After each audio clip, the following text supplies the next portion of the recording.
Senator Ted Cruz is known to everyone in the room, of course. We are extraordinarily pleased that he was able to take a few minutes from an unbelievably packed day. Part of the challenge for us was that tomorrow everybody is going to flee Capitol Hill for the next 2 weeks, and we wanted very much to get this program underway. And so, Senator, I'm grateful to you for making this fit. You know him to be the senator from Texas, the junior senator from Texas, but very much a driving force on Capitol Hill, particularly on matters involving the national security of the United States. Former member of the Senate Armed Services Committee, now a member of the Senate Foreign Relations Committee, as well as the Judiciary Committee, from which he must have just come, where Attorney General Barr is being put through the 3rd degree. Senator, we're glad to have you. Please come forth and speak to us about whatever you'd like to speak about. I think we were told it was going to be academic and military espionage conducted by the Chinese Communist Party, but we're pretty much happy to have you talk on any subject.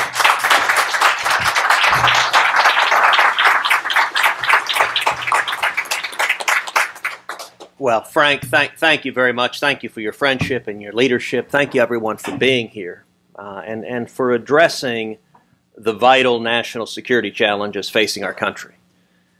These are perilous times, and I think never more so. We face grave challenges, and yet I'm encouraged that we are rising up and addressing those challenges and addressing them with strength rather than with weakness.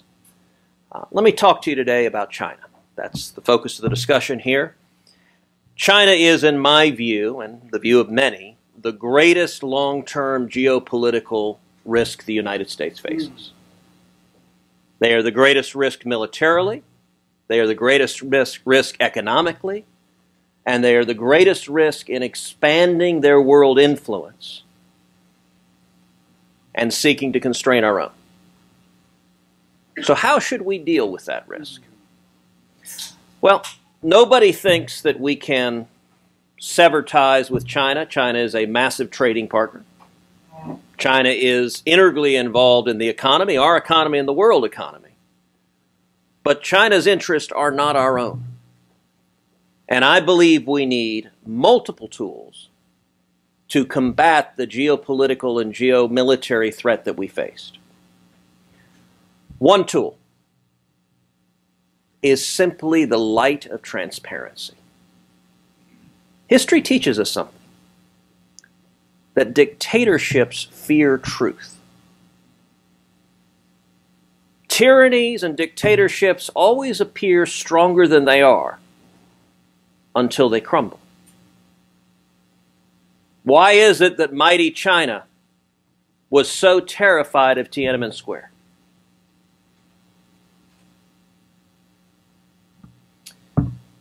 In my office, the Senate Russell Building, the dominant feature one sees when one walks in is an enormous painting of Ronald Reagan standing before the Brandenburg Gate. And behind him, written above in German in the style of the graffiti, are the words, "Mr. Gorbachev, tear down this wall." The backstory, which many people here know, is that 3 times the State Department crossed those words out of the speech. And 3 times President Reagan, with his own hands, wrote them back. And the State Department argued to him, "Mr. President, you don't understand. This sentiment is far too belligerent.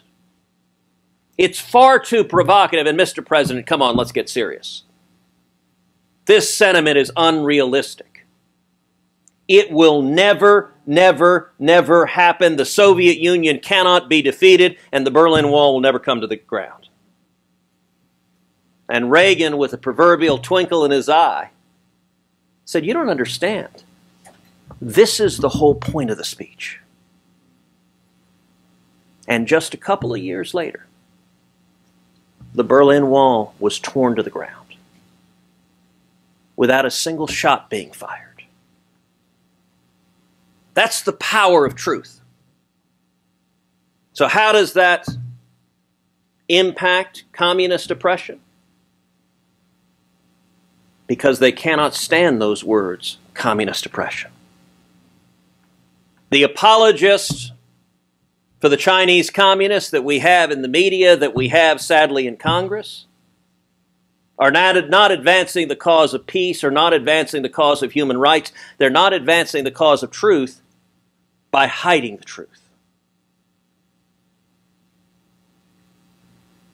Several years ago, I introduced into law legislation that would rename the street in front of the Chinese embassy Liu Xiaobo Plaza, named after the Nobel Peace Laureate who was wrongfully imprisoned. Now, that's actually a strategy that I took unapologetically from Reagan, because Reagan had named the street in front of the Soviet embassy Sakharov Plaza. On exactly the same theory. You think about it, actually, that in terms of shining a light, every letter the Soviet communists had to write to their embassy, they had to write Sakharov Plaza if they wanted it to get there. In today's world, on the website, if you want to tell people how to get to the embassy, you got to put the address. So that legislation, when I introduced it, there were a series of times I rose and asked unanimous consent to pass it in the Senate. And there was a series of times that Senator Feinstein stood up and objected. And she and I debated vigorously on the Senate floor. Well, one of the things one learns in Washington is there are various levers of influence and power. And so, one of the tools that I had at my disposal that I used is I placed a hold on every State Department nominee.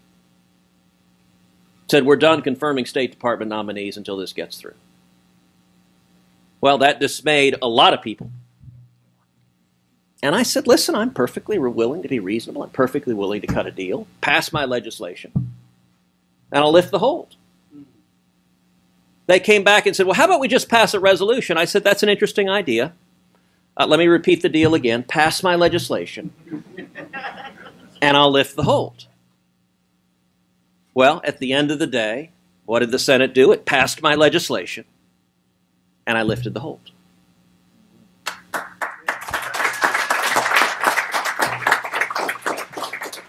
Now, that ended up not passing in the House. It was sadly blocked by a House Republican, I might note. But it was blocked in the House, and so it didn't pass into law. So if you go to the Chinese embassy today, it is not located on Liu Xiaobo Plaza. But I'll tell you something very interesting. Fast forward to the Trump administration. The Chinese government, when they laid out their top priorities,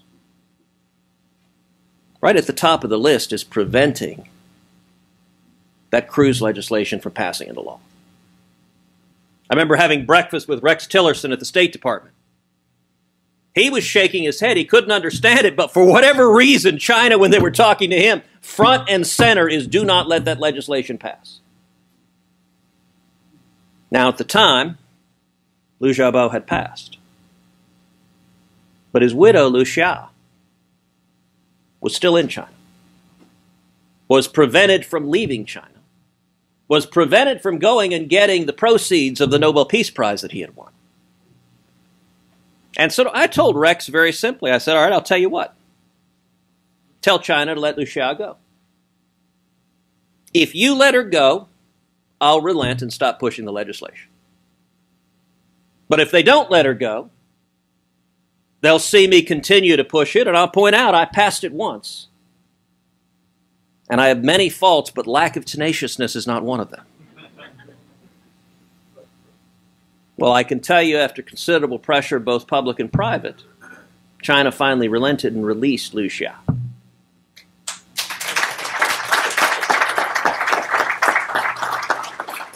Now look, at some level people might say, oh come on, we're talking about a street sign.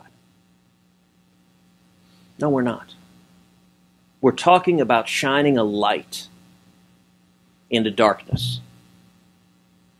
Some years ago, I had the opportunity to sit down with Natan Sharansky, the famed Soviet dissident. He and I visited in Jerusalem. He described to me how in the Gulag, they would pass from cell to cell notes. Did you hear what President Reagan said? evil empire, ash heap of history, tear down this wall. You come to my office, there is a silk painting of me that was given to my office, that was made by dissidents in North Korea who had smuggled it out. Now, I've never been to North Korea. When each of you are speaking, you may not think your voice is penetrating beyond the Beltway. But just as with the Soviet Gulag, shining a light on evil and oppression is heard in the very darkest of hellholes. And tyrannies fear that. Speaking out, highlighting, speaking out about the Uyghurs, the persecution, the religious persecution, speaking out about Tibet, shining a light is powerful. The second thing we need to do is we need to take these threats deadly seriously. It's why I'm so grateful that we are in the midst of the biggest military rebuild since Ronald Reagan. Part of the reason China is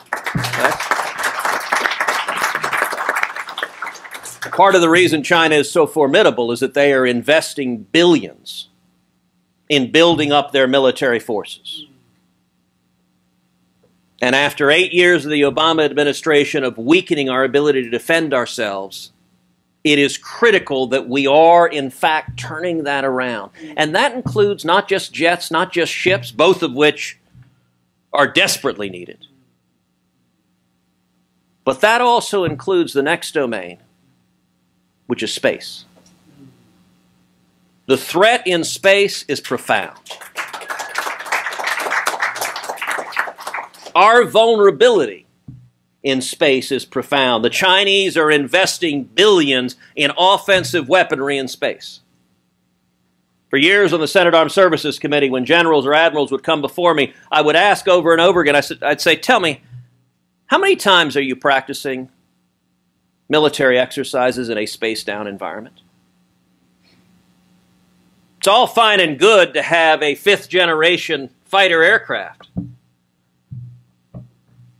But do you know how to land it if GPS goes down? Do you know how to hit your enemy without all of this wonderful technology? Our aircraft carriers are mighty sailing cities that depend intimately on the satellite data they are receiving moment by moment. We need to be investing far more vigorously in defending space. That's an area that I have led the charge for the last 7 years. One of the things I'm most proud of on the Senate Armed Services Committee is passing into law for the first time legislation as part of the National Defense Authorization Act, directing the Department of Defense to develop and implement a missile defense test bed for space-based missile interceptors. And critically, the important thing about space-based, so our missile interceptors right now can intercept a missile as it re-enters the atmosphere. The problem is it is moving unbelievably fast. It may have broken into multiple warheads and countermeasures will be deployed. The beauty of a space-based missile interceptor is you can intercept at boost phase. When the missile's just taking off, when it's traveling slowly, when it hasn't broken into multiple warheads, when it can't deploy countermeasures. That investment is critically important. Let me say the third piece that I think is tremendously important for China. And that is safeguarding ourselves at home. China is not our friend. They invest billions in espionage and theft. The Senate Armed Services Committee, I passed into law legislation giving the Defense Department the ability to veto universities allowing Confucius institutions onto their campuses. Confucius institutes, far too often has served as basis for active and aggressive espionage. And we need to understand that China is perfectly willing to invest money. We see it across the globe with the One Belt, One Road initiative, where they're investing billions on expanding their influence. Well, the same is true here in the United States, where they're investing billions in influence campaigns and in espionage and theft. I'll tell you, I've had multiple meetings with a major research institution in Texas that describes how they have on their research staff multiple Chinese nationals who are researchers, who are employees of theirs. But they also happen to be on the payroll of the Chinese government. And the Chinese government is in many instances paying them 2, 3, 4 times as much as their ostensible employer. Well, what they started discovering is that they were working on research, cutting-edge research, that they had not yet filed for U.S. patents on. And suddenly their research, they would discover China, a Chinese company filing for a U.S. patent on the identical research. And this is not a military and defense researcher. The extent to which China is investing actively in espionage. You look at Huawei and telecom and intercepting and spying, Confucius Institutes.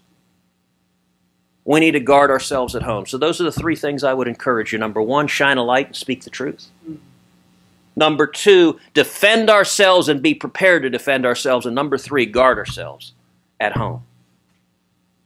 And the end of this, let me encourage you, I believe will be the same as the end of those words, Mr. Gorbachev, tear down this wall. Truth is stronger than lies, and light is stronger than darkness. So thank you for taking these threats seriously.